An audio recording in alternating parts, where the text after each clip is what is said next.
La composición fotográfica.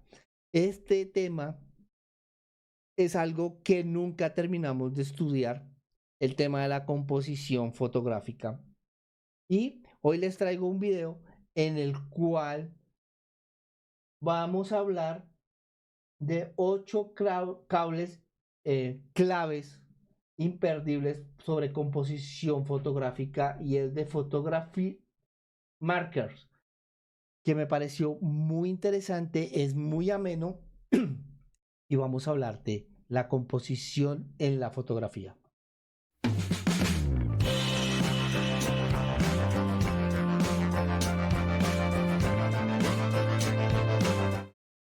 Cuando uno empieza en fotografía, lo primero que descubre es que la composición es la clave para una gran foto, la que permite que una imagen pueda contar una historia. A poco que investigas sobre reglas de composición, te das cuenta de que hay infinidad de reglas, más de las que somos capaces de aprender. Unas son súper fáciles de aplicar y otras son más complejas. Pero cuando nos fijamos en el trabajo de otros fotógrafos, descubrimos que la mitad de estas reglas se las saltan.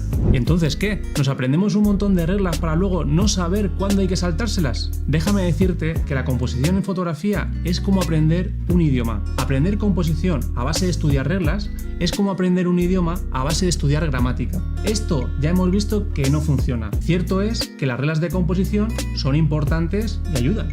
Pero en este vídeo no quiero hablarte de reglas, quiero darte 8 claves que si las dominas aprenderás el idioma de la composición. Soy Juan Solís y esto es Photography Makers, un canal que ha venido para compartir con vosotros todo lo que sé sobre fotografía y edición. Intro y empezamos.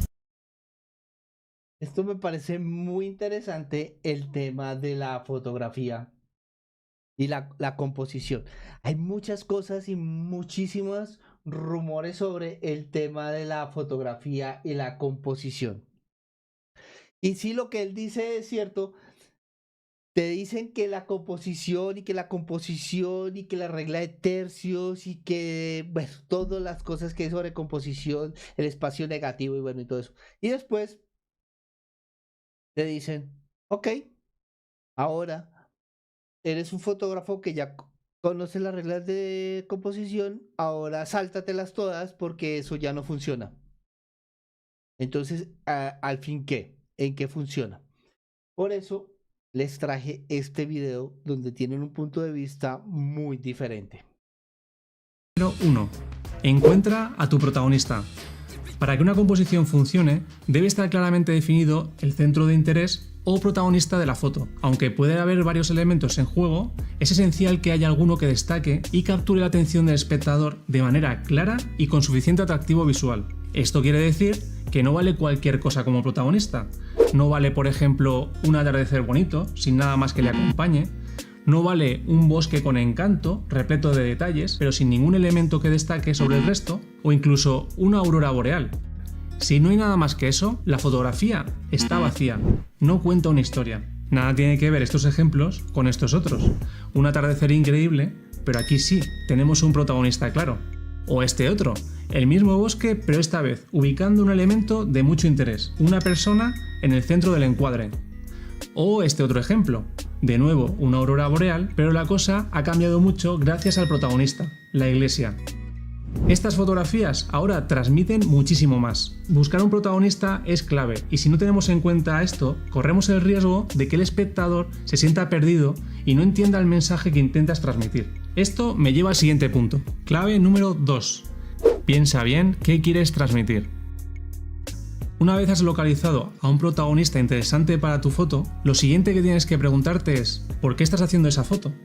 ¿Cuál es el mensaje que quieres transmitirle al espectador? Puede parecer una tontería, pero la respuesta a esta pregunta será lo que determine la historia que cuenta tu fotografía. En base a la respuesta podrás tomar una decisión sobre la composición que vas a hacer y decidirás qué elementos de la escena vas a meter en tu encuadre y cuáles no, para poner en contexto a tu protagonista. Toda fotografía tiene dos factores claves. La primera es la posición del protagonista o protagonistas y la segunda es la posición del fotógrafo y por lo tanto la posición del espectador. Cambiar cualquiera de estas dos posiciones puede cambiar completamente lo que transmite una foto, qué significa y qué historia cuenta. Así que piensa bien qué quieres transmitir y busca diferentes puntos de vista. No te quedes siempre con el primer encuadre que ves, porque puede parecer muy obvio, pero muchos fotógrafos pasan por alto intentar el mismo disparo desde diferentes posiciones.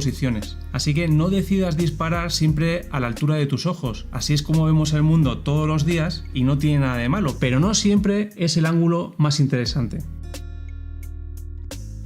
Por ejemplo, un ángulo de disparo desde abajo hacia arriba puede hacer que el sujeto fotografiado parezca más imponente o más poderoso, pero también puede transmitir sensación de cercanía y conexión hacia él, creando una relación más íntima entre espectador y protagonista.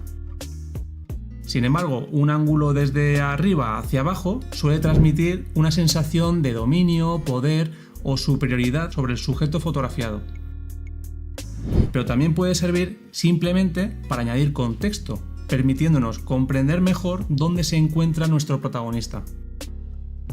Pero vamos con otro ejemplo porque creo que este punto puede dar bastante de sí. Si por ejemplo lo que quieres transmitir es una sensación de inmensidad o magnitud de algún lugar, un truco muy interesante y que no falla es utilizar la escala con una persona. El componente humano en una imagen no solo aporta sensación de escala, ya que nuestro cerebro entiende perfectamente la altura que una persona tiene y por lo tanto ayuda a comprender mejor la amplitud de un lugar, sino que además nos ayuda a ubicarnos en primera persona en ese lugar. Los seres humanos estamos programados para sentir empatía hacia otras personas y el hecho de colocar a alguien en la escala añade muchísima fuerza a la imagen. La fotografía gana historia.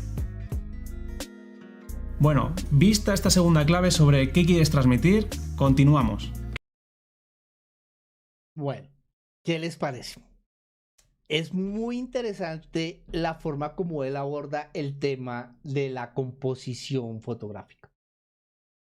Y en todas las fotografías que tú ves de los grandes maestros de la fotografía, tienen en cuenta lo que él nos está diciendo en el punto 1 y en el punto 2.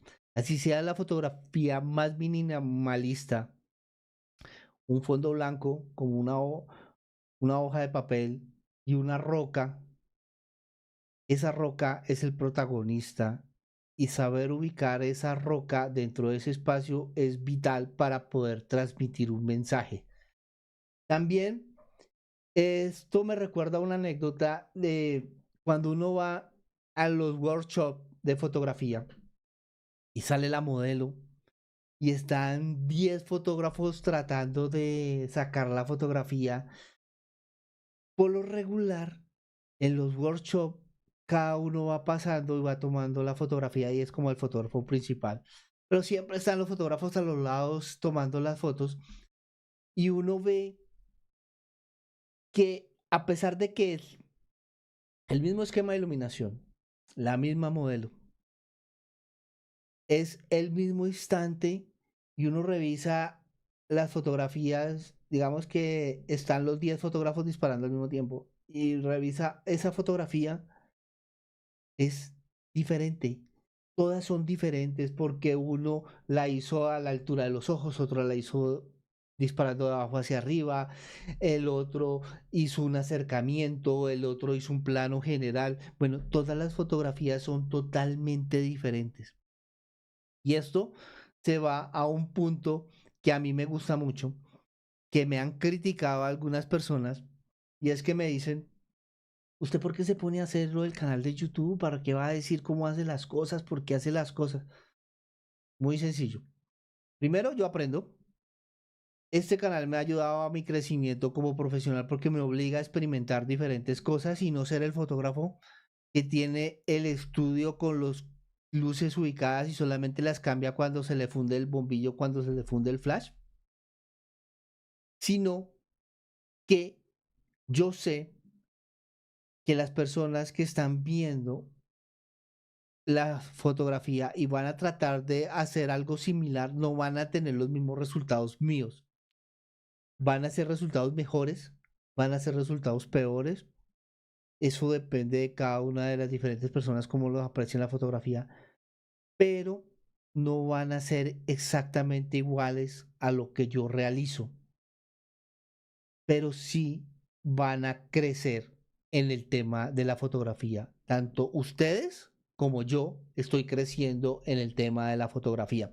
Por eso tengo este canal de YouTube que estamos transmitiendo en Instagram, que estamos transmitiendo en TikTok, porque queremos ser mejores fotógrafos, ustedes como yo. ¿Y cómo lo hacemos? Experimentando, con el feedback que ustedes me dan y con las cosas que yo les comento a ustedes, que igual es muy importante que no solamente se queden con lo que yo les comento, sino que experimenten. Y si yo me equivoco, para mí sería muy chévere que me mandaran un mensaje y me dijeran, mira, no estoy de acuerdo con esto y esto y esto. Yo, no había pensado ese punto de vista y me parece muy interesante y así crezco. Por eso es muy importante el feedback, que ustedes me digan las cosas, para mí es muy, muy importante. Pero bueno, vamos a seguir con este tema que está muy interesante. 3. Busca flujo visual y profundidad. El flujo visual hace referencia a la forma natural en que tu ojo se moverá a través de una imagen. Algunas composiciones tienen elementos evidentes que guían tu ojo, como es el caso de las líneas de lectura. Cuando son evidentes, nuestro ojo las percibe de una manera inmediata y debemos utilizarlas para que nos guíen hacia el protagonista. Utilizar líneas siempre es una buena opción para imponer un recorrido visual al espectador a lo largo de la foto. Pero además podemos añadir profundidad con la ayuda de estas líneas. Si utilizamos líneas diagonales o líneas convergentes, podemos ayudar a crear una sensación de profundidad y perspectiva en nuestras imágenes. Las líneas convergentes son una buena forma de representar tridimensionalidad. Pero para crear flujo visual no solamente existen las líneas, también podemos imponer al espectador un recorrido visual a lo largo de nuestra foto simplemente conectando elementos, conectando primer plano, plano medio y fondo. No tienen por qué existir líneas claras. Cuando tenemos un primer plano llamativo e interesante, este capta nuestra atención y nos lleva al siguiente plano, que es el plano medio, y después al fondo. Nuestro protagonista principal puede estar ubicado en cualquiera de ellos, pero debe existir una conexión entre los tres planos. De esta manera, no solo conseguimos aportar profundidad a la imagen, sino que además impondremos ese recorrido visual al espectador. Pero ojo, ten en cuenta una cosa, para que la lectura de la foto sea agradable a lo largo de esos tres planos, deben existir elementos interesantes en todos ellos, porque si no, el flujo visual se verá interrumpido y esto genera angustia, desagrada al ojo. Por ejemplo, en esta foto de Dolomitas tenemos un primer plano muy interesante con el riachuelo y estos pequeños saltos de agua. Seguimos avanzando por la línea del río y llegamos al plano medio, donde tenemos una zona de bosque muy amplia, una cascada muy pequeña, muy escorada a la izquierda, y esta zona de la derecha con un montón de rocas poco atractivas. Mucha frecuencia en la que mi ojo no quiere detenerse, porque no es una zona interesante en la imagen. Y luego ya sí, tenemos el plano del fondo con esta gran montaña, muy interesante por la forma que tiene y por lo tanto que actúa como protagonista. En esta foto el flujo visual se ha visto interrumpido porque hemos descuidado la información que tenemos en el plano medio. Pero vamos a compararla con este otro ejemplo, que está hecha en el mismo lugar. Aquí tenemos un primer plano con el flujo del agua y una línea diagonal fuerte que comienza a imponer un recorrido visual, la cual nos lleva al plano medio. En este plano tenemos unos saltos de agua muy chulos y en los que sí que me detendría a observar. También tenemos esta zona del bosque que no es tan grande como la que teníamos antes y por lo tanto no nos detenemos demasiado en ella. Y después, de nuevo, nuestro protagonista, que es la montaña. Son dos ejemplos donde muy claramente vemos que en uno hay un recorrido visual agradable hacia el centro de interés y en el otro el recorrido se ve interrumpido, por lo tanto no funciona. Es por eso que la fotografía de la derecha fue editada y la de la izquierda fue descartada.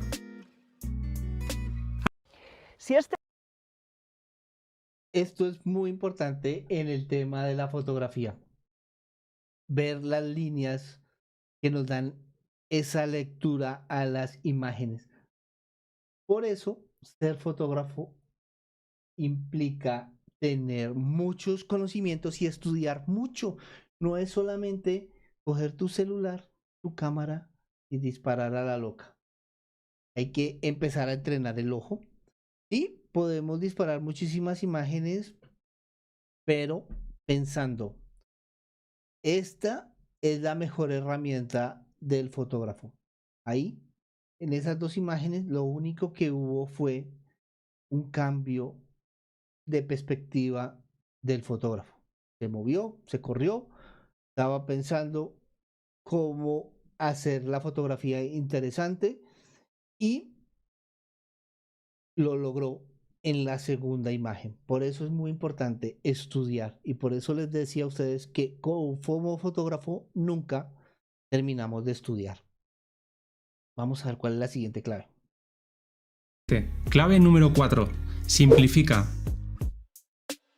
En puntos anteriores ya hemos dicho que debemos utilizar elementos en la escena que nos ayuden a dar contexto, profundidad, flujo visual, etcétera, etcétera, y en definitiva a contar nuestra historia. Bueno, pues todo lo que no nos ayude a esto lo tenemos que eliminar. Un error de composición muy común que veo a menudo es incluir demasiados detalles irrelevantes en el encuadre, y esto para lo único que sirve es para desviar la atención del espectador. Debemos de ser conscientes cuando ocurre esto para deshacernos de todos esos elementos que nos distraen. Todo lo que esté en el encuadre debe de ser relevante, nada se encuentra ahí por azar, sino que se encuentra porque ayuda a contar una historia. Lo que no aporta se quita, menos es más. La simplicidad hace que una imagen sea más poderosa, más clara y más limpia. Clave. Hay muchos fotógrafos que no tienen en cuenta este concepto de la simplicidad y le meten cosas. Y esto también, estamos viendo estos ejemplos en la fotografía de paisaje, pero también funciona en la fotografía de retrato y en todos los tipos de fotografías. A veces he visto fotografías de retrato que tratan de recargar demasiado. Entonces está la modelo, está una escalera, está un ramo de flores, está un fondo con textura, pero al mismo tiempo están unas bombas, unos globos, tratan de colocar, no sé, un balde, una caja de manzanas, telas esparcidas por todos lados y uno dice, ok, hay tanta información que no sé por dónde cogerlo. O también cuando estamos haciendo fotografías de retrato y estamos haciendo un primer plano, entonces está la fotografía y a veces le meten que unos aretes, que un collar, que la misma blusa con muchísimos encajes o muchísimos estampados, la flor, los colores muy llamativos del maquillaje y todo como que no sé, no cuadra porque los aretes no van con ese maquillaje que tiene que ver ese estampado con el color con el cabello, con el flor. Entonces, le van metiendo y le van metiendo muchísimas cosas tratando de que la fotografía sea más atractiva y lo que logran es el caso contrario. Sí, no me gusta. Sí, hay muchas cosas bonitas, muchos elementos bonitos, pero no me gusta. O tratan de que todo salga enfocado y no juegan con la distancia de enfoque de las diferentes cosas que también nos ayuda a dar profundidad con las imágenes. Veamos cuál es el siguiente punto. Número 5. Cuidado con la regla de los tercios. Si buscas información sobre composición en internet, probablemente vas a encontrarte con la regla de los tercios en todos los sitios donde busques. La regla de los tercios es de gran ayuda para empezar a plantear la composición. A veces podremos utilizarla tal como nos indica la teoría, ubicando elementos importantes de la foto en intersecciones o en líneas, pero esto no siempre va a funcionar en todos los casos. Hacer esto no siempre garantiza una composición equilibrada, y es que además, si la aplicamos siempre, corremos el riesgo de que todas nuestras fotos parezcan iguales, monótonas, aburridas. Así que, ¿cómo sabemos cuándo hay que saltarse esta regla? Muy sencillo, probando, haciendo fotos aplicándola, y después otras fotos saltándonosla por completo.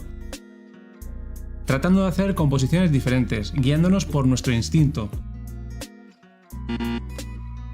pero siempre buscando el equilibrio y el énfasis en el protagonista de nuestra imagen.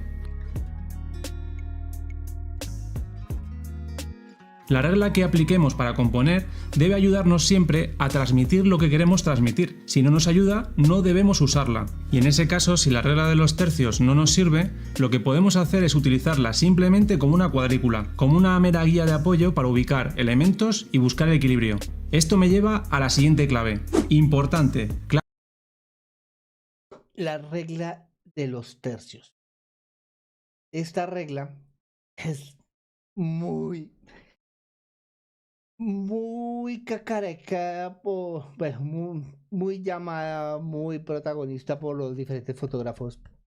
Y veo, no falta sino que el fotógrafo o las personas anden con una reglita de esas, como un papel transparente dibujada la regla de los tercios y ponérsela encima de la foto. Está mal. Pero como vieron en la imagen que él nos proporciona, todo depende del concepto visual que nosotros queramos mostrar en nuestras fotografías. El lenguaje visual es lo más importante. El mensaje. ¿Qué quieres? ¿Qué quieres que diga la fotografía? Van a haber fotografías que quieren llamar la atención en un mensaje.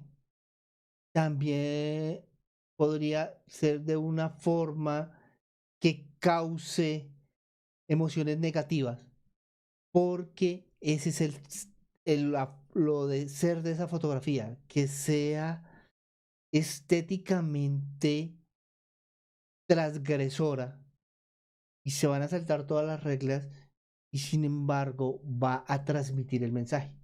Van a haber otras fotografías que se van a pegar a todas estas reglas, va a ser visualmente muy agradable y ese es el mensaje que quiere transmitir. Entonces, como les decía, lo más importante, la herramienta más importante que tiene el fotógrafo es su mente. Yo los invito a que tomen fotografías, se sienten ante la fotografía y la empiecen a mirar. ¿Por qué tomé esta foto? ¿Por qué la tomé así? ¿Por qué me paré acá? ¿Por qué no me levanté un poco? ¿Por qué no me agaché un poco? O hacer ese ejercicio. Por ejemplo, estamos haciendo una fotografía de retrato, que es lo que más me gusta a mí.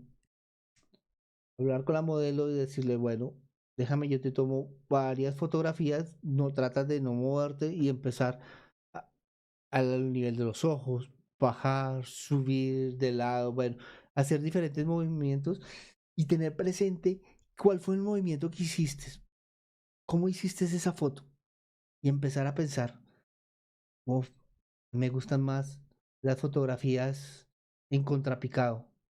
Siento, para mi estilo fotográfico representa más. Y entonces empezar a desarrollar tu estilo en ese coso, pero tener un planteamiento pensado y de por qué te gusta hacer las fotografías así. No, es que siento que la persona se ve o expresa tal y tal cosa. Eso es lo que empieza a generar un estilo fotográfico. Y no solamente disparar por disparar y después en Photoshop o en edición lo arreglo. Continuemos. Cuida el equilibrio. Esta clave es ley en fotografía. El equilibrio tenemos que garantizarlo siempre, en todas nuestras fotos. El equilibrio en composición implica distribuir los elementos de una manera visualmente equitativa, lo cual nos va a ayudar a que la imagen se sienta armoniosa y agradable a la vista. ¿Y cómo hacemos esto? Pues de la siguiente manera. Piensa en tu imagen como si fuera una balanza con el eje en el centro. Debes atribuirle un peso a cada elemento de la foto según la importancia que tenga, en función de su color, su tamaño, su forma o su significado. Una vez tengas claro el peso que tiene cada elemento, valora si esa balanza está compensada o se nos desvía hacia algún lado. Si existe descompensación, debes modificar el encuadre, siempre buscando el equilibrio de tu balanza. Hay dos tipos de equilibrio que podemos lograr. El equilibrio simétrico, cuando tenemos elementos idénticos o muy parecidos a ambos lados de la imagen, y el equilibrio asimétrico, cuando los elementos a cada lado son distintos, pero están compensados visualmente. Piensa en cuál puede funcionar mejor para tu imagen. Clave número 7. Este El que me parece más difícil a mí, personalmente, es el asimétrico. Nosotros tendemos mucho a hacer las cosas simétricas en nuestra vida diaria, pero el asimétrico es un equilibrio que necesita mayor esfuerzo mental para poderlo lograr. Pero las fotografías son espectaculares. A mí personalmente es el que más me cuesta trabajo, en el que más me demoro. Si ustedes ven los detrás de cámara, yo de pronto me demoro mucho en tomar una fotografía cuando estoy haciendo la fotografía de a las personas. Yo miro mucho por el visor y hasta que no estoy seguro que recorro todo el campo visual del visor, disparo la fotografía. Para mí es importante mirar cómo está la modelo, cómo está el ojo, la boca, los dedos, el pie, todo, cómo tiene el cuerpo, todo ese tipo de cosas para mí son muy importantes antes de disparar la fotografía.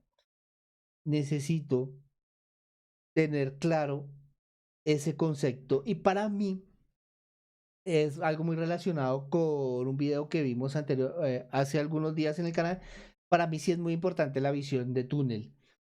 Yo necesito ver por el visor de la cámara.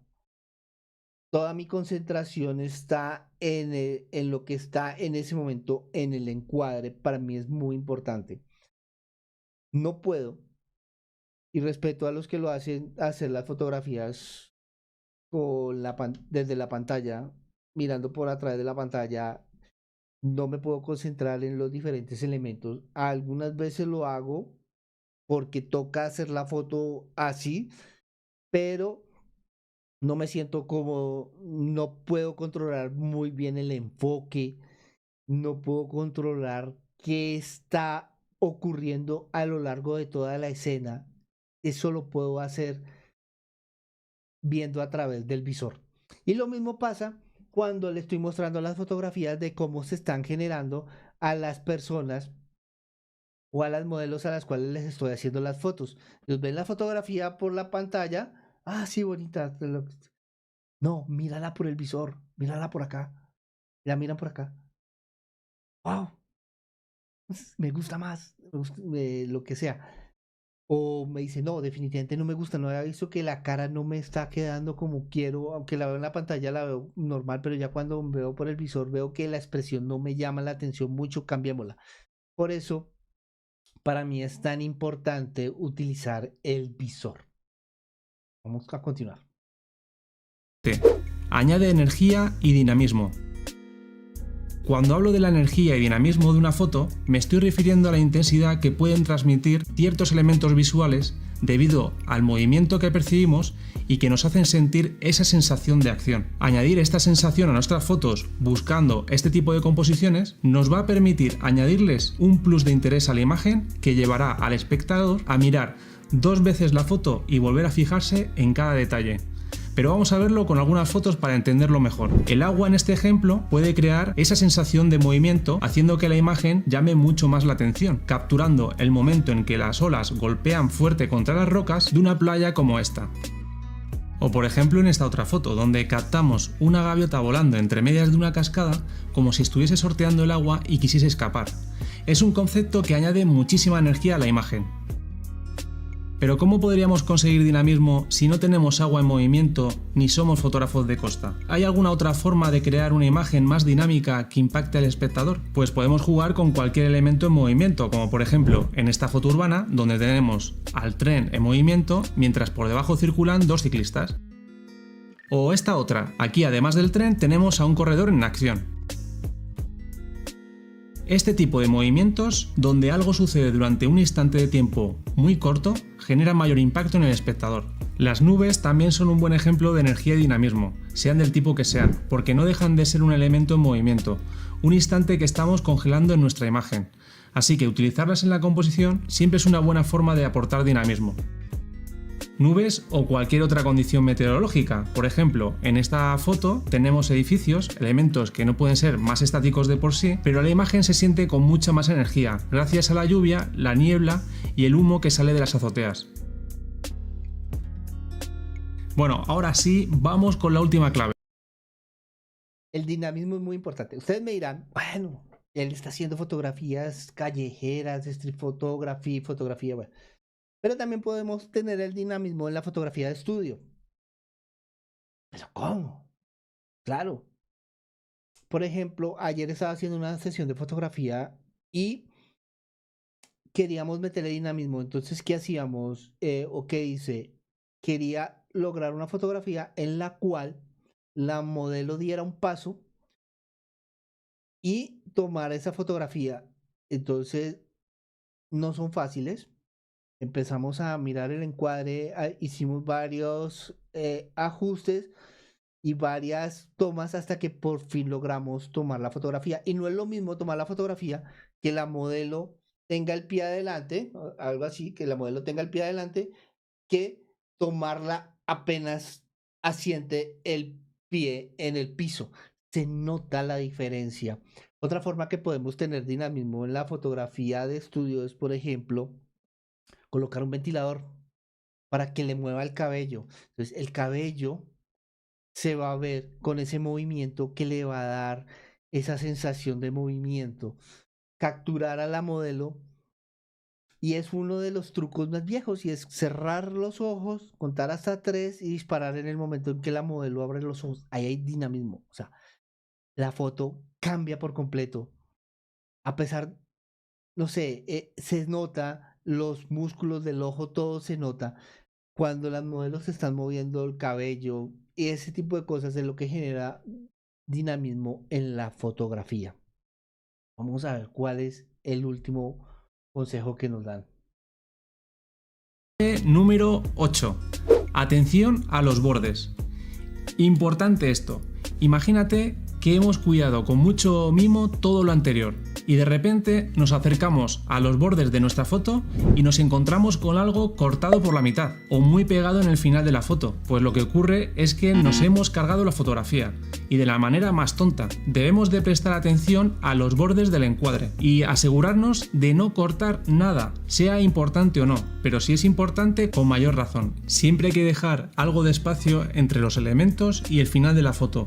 Un espacio suficiente que ayude a concentrar la energía en el centro de mayor interés de nuestra imagen.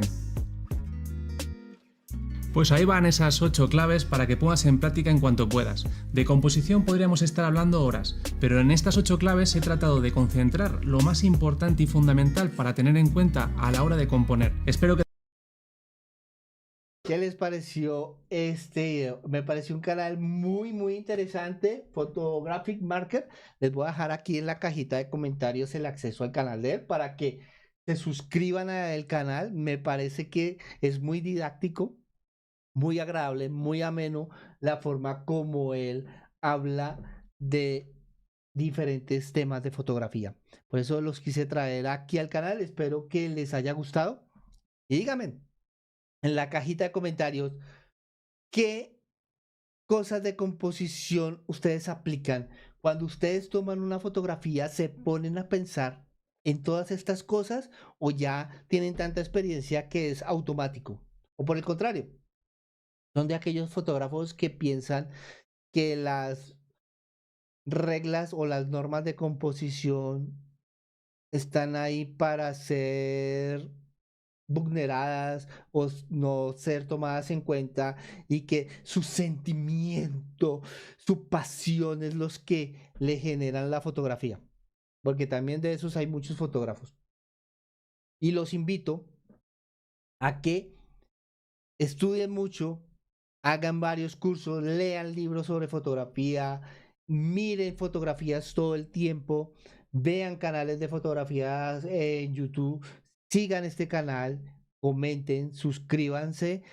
Para aprender más sobre fotografía, te invito a que le des clic aquí y te suscribas al canal. Acá te dejo un video más sobre fotografía. Y acá te dejo una lista de reproducción muy interesante.